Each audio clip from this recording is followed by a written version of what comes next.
Bonjour. Quand on parle de bien-être animal, on s'intéresse prioritairement aux animaux et on détermine objectivement leur bien-être avec de nombreux indicateurs. Ce que l'on observe résulte principalement des choix techniques de l'éleveur, des interventions qu'il est amené à faire dans le cadre de la conduite de son élevage et de ses pratiques quotidiennes de suivi. La qualité de la relation entre l'éleveur et ses animaux est essentielle et c'est un des indicateurs du bien-être animal. Le projet rapport s'intéresse à cette relation homme-animal en prenant en compte le point de vue des deux acteurs, l'homme et l'animal, dans l'objectif de faire progresser cette relation au bénéfice de l'éleveur et de ses animaux. Nous avons cherché à répondre aux questions suivantes.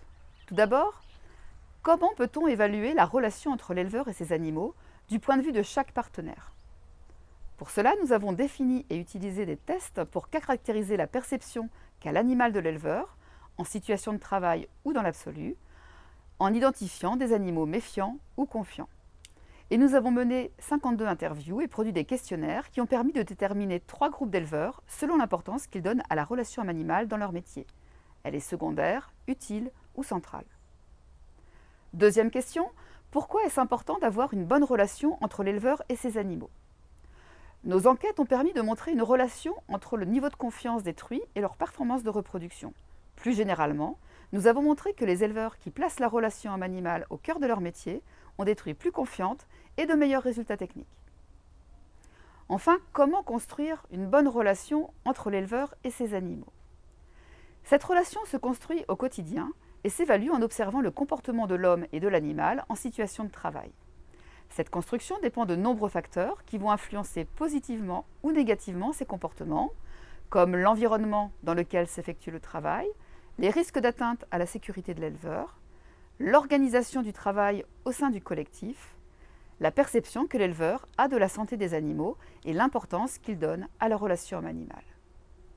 À partir de l'expertise des partenaires de rapport qui couvrent des champs thématiques variés comme la zootechnie, la sociologie, l'ergonomie, la santé et la formation, nous avons construit des formulaires pour chacun de ces 7 facteurs avec des grilles pour évaluer les situations d'élevage et des propositions pour faire du conseil.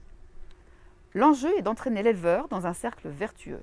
Il s'agit de favoriser des pratiques positives avec les animaux pour améliorer leur comportement et faciliter le travail. Ce qui va en retour renforcer pour l'éleveur l'intérêt d'avoir une bonne relation avec ses animaux. Une mallette pédagogique a été constituée pour aider les formateurs à aborder cette question avec des éleveurs ou des étudiants.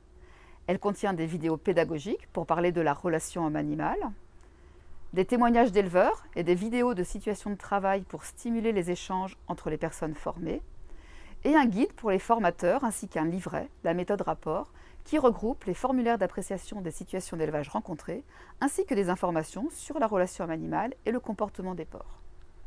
Je vous invite à consulter le site du projet pour découvrir toutes ces ressources.